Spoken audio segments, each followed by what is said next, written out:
and welcome back to another Mythology Monday. I am very excited today because we've gone through so many different things so far in our Mythology Mondays. We've talked about the kingdoms, we've talked about the main characters, we've talked about the different lores and mythologies that have inspired me or inspired particular parts of my book and that sort of thing.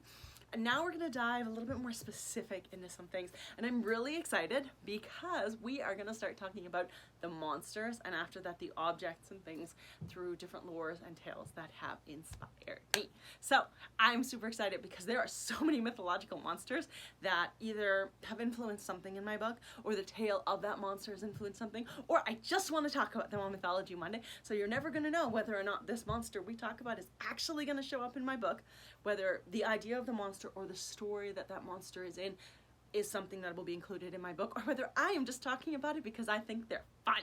So welcome to Monster Mythology Mondays. We are going to start with Medusa this week. Here's a lovely picture of Medusa. For those of you who do not know, Medusa is a gorgon and she was known for having snake hair. Sometimes she was said to be gorgeous, other times she was said to be just completely ugly. Alright, so one of the reasons I wanted to start with Medusa is because she is one that a lot of people have heard of or know the story of Medusa and would recognize her because she is one of the most famous Greek mythology monsters.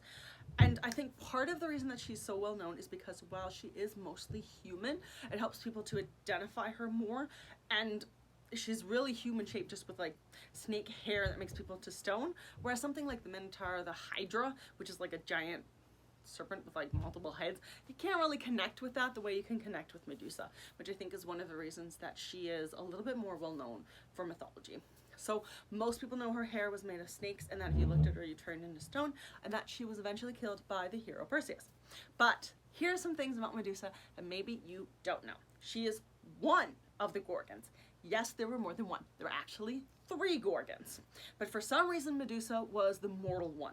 The other 2 were immortal and so couldn't be killed. So when Perseus came to slay a Gorgon, he had to slay Medusa because her sisters were immortal and could not be killed. If you're curious, her sisters' names were Shethano, I think I said that right, and Euryale. Probably said that wrong too, but we're gonna go with it. So in mythology, when her head was cut off, Perseus cut her head off with a sword. Pegasus, so the winged horse Pegasus, flew out of her neck because that's how things happened. And also another character called Heir, which was a winged boar, also flew out of her neck. So because of that, many different versions and that will say that she was a lover of Poseidon, so you know, the god of the ocean and the seas and that, and so he's credited of being the father of Pegasus and Heir, so that when she was killed, their love made these 2 other monsters. So very interesting the way things like that work. Her body description does vary. Sometimes she has wings, other times she's covered in scales, sometimes she's like a human body but with a snake tail and the snakes in her hair. So it all depends on what version that you read. And so, like many monsters in lore and mythology, Medusa is used for a lesson and to convince people to live and behave in a way that society expects them to. Because if you don't, you might get turned to stone. So yeah, Medusa is one of my personal favorites.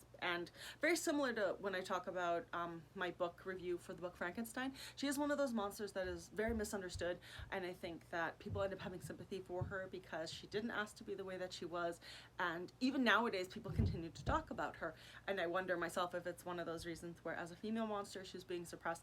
But I think the story is one of those cases where they made the Gorgons a female monster in order to suppress women and say, like, you know, women are bad and they're evil, and think back to Adam and Eve with the snake, and now we have a snake monster. Like, there's a lot of female suppression there. I'm trying not to get too feminist on you, but I do like the story of Medusa. I do like the idea of a monster that will turn you to stone, and I just think she's a lot of fun.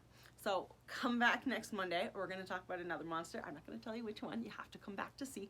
But the next several weeks, and by that I mean months, we're going to talk about monsters because I think they're delightful. So yeah, and not all of them will be evil monsters. Some of them will be more just mythological creatures like mermaids type thing that aren't necessarily evil. But yeah, so if you have not already learned about Medusa, I recommend looking her up. You can find her on Wikipedia or all sorts of other places. And otherwise, I hope you have a happy Monday and happy reading. Bye for now.